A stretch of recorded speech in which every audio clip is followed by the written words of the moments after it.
you've been following American politics for a while, you might remember Fox News doing about 1,000 segments on so-called Obama phones for years and years because there was like a subsidy so that people could have phones which are required to participate in our economy and workforce. I have a feeling they're gonna be less interested in Trump phones.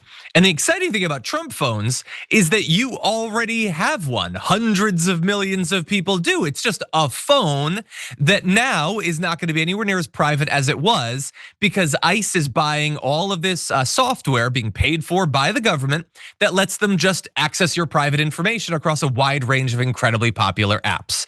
And so you're just gonna be going about your day on your phone and maybe ICE is listening in. Maybe ICE is reading your messages. And that is brought to you by Donald Trump, mass deportation, and his fabulously well-funded secret police. We're getting this information about some of these recent purchases of apps from the tech news site 404 Media. They got a redacted acquisition document, and it shows ICE entering into a contract to buy all-in-one tools from a company called Penlink that will allow agents to compile, process, and validate billions of daily location signals from hundreds of millions of mobile devices. The document also includes references to payments for services, including face detection, advanced face search, and a dark web data feed. What are the products? Tangles automatically ingests historical data from multiple communications channels, mobile forensics, internet-based communications, location data, financial records, and web intelligence. And the company that created this platform, they previously had been available on Meta. They were kicked off for allegedly being found using Facebook and WhatsApp accounts to snoop on activists and opposition politicians in Hong Kong and Mexico. So they've already shown themselves perfectly willing to crack down on dissidents in other countries. Now they get to do it here. And the Trump administration has reportedly restarted a $2 million contract with Paragon Solutions, which is a spyware company founded in Israel, whose products have been accused of facilitating the surveillance of journalists and activists. Paragon has advertised their zero-click graphite program that can quietly invade the mobile phone of its target and extract its contents, even from encrypted apps. Now that had been shut down under Biden after the DHS had found it had broken a law involving usage of location data. But again, breaking those laws don't matter to Trump, and it's back on the table. And so this is a very wide range of different ways to violate your privacy, to collect information. And it seems likely to be used in connection with these other things we're talking about to crack down on activists and people criticizing Donald Trump. What do you think, Brett? It's just like so obvious, and that's why it's so frustrating that people who are on like the Trump side of it don't see it as obvious.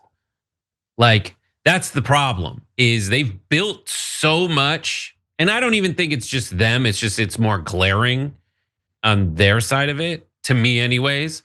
But like they've built so much of their identity around Donald Trump being right about stuff and being the opposite of like the surveillance state and being the opposite of all these things that they've criticized about the establishment.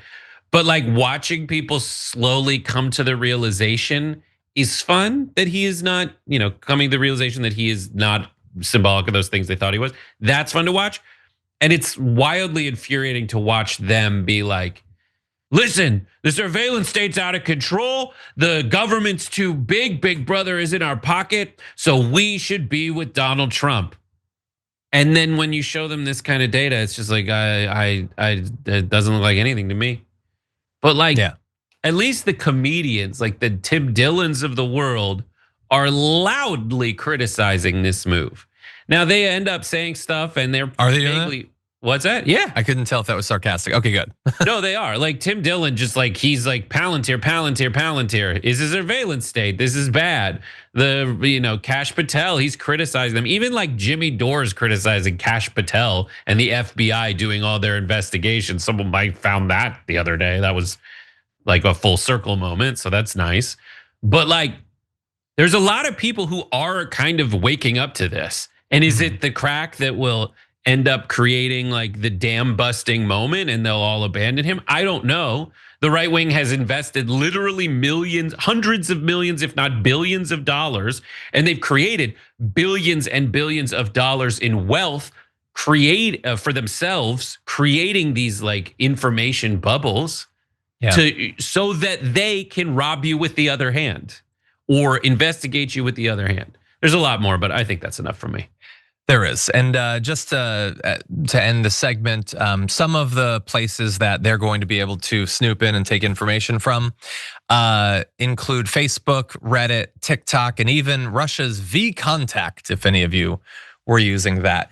By the way, as ICE is using more and more apps to invade your privacy, ICE tracking apps that just report on where ICE is, which one would think would be public information. Apple has bowed down to pressure, and they are no longer going to be listing those ICE tracking apps. They're not breaking any laws. They're just letting people know about what's happening, but the government doesn't like it, and Apple's giving in.